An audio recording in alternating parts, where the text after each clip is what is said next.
Hi there, I'm Louise Carson, speech and language therapist, and this is the third of 4 videos looking at visual supports. And this video is looking at how visuals can support children learn social rules and social expectations. One good way of using visuals to support learning social rules is through a social story or social script.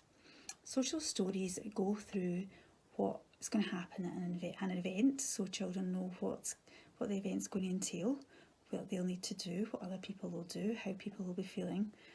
And you can use some pictures and symbols to support, if you feel that would support the child's understanding of the story. Social stories are always written in the first person, so it's always I will. And another key piece of information about social stories is not to make them too literal, so try not to put in things like I will always, mum will always, because life just isn't that concrete. Unfortunately, things just can't always stay the same, so this allows for a bit of flexibility within the social story.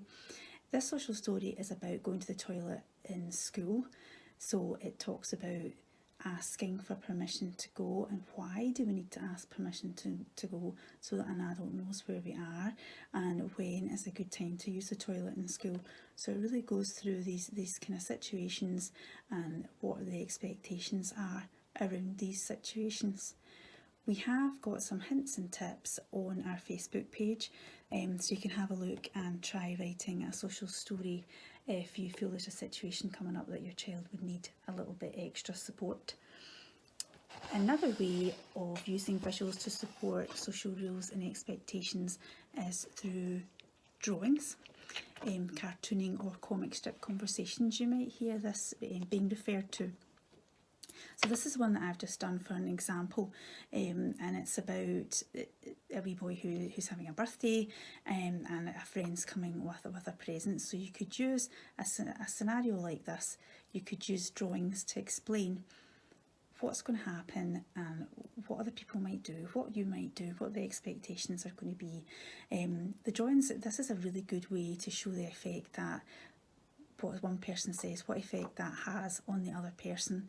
And you can also put thought clouds in, so it lets children kind of really consider the thoughts of other people, which can be very difficult for children to put themselves in another person's shoes. So it's really good to make that visual through drawing. And you can use colours for emotions as well. So in the first place we put yellow in, a nice kind of happy emotion we felt, and his friend's coming along, he says, oh, happy birthday, and he's thinking, oh, I hope he likes this present, and he gives the present over. And then, oh, what's happening here? He opens it up and he says, I've already got this, and we've used red to show the angry emotion that he's feeling, which has then made his friend feel sad, so we've coloured him in blue. And I wonder what his friend's thinking. He's thinking, oh, he must think I'm a really bad friend for getting him this present. So what else could have happened in this situation? Well, look over this side, and he opens up the present and he thinks, I've already got that, but he's just thinking that. He decides to say something else. So he decides to say, oh, that's great, thanks. So his friend says, oh, you're welcome. And he's thinking, oh, I'm so glad he liked it. And then we've coloured the faces in yellow because they're both feeling happy at how this is panned out. So drawings are a really good way to kind of explain. You could go over something that's happened where a conversation has broken down or where something's gone wrong, and when the situation is calmed down, you can sit and draw it out and say, well, if you'd said this, what do you think your friend would feel, and what would they have said?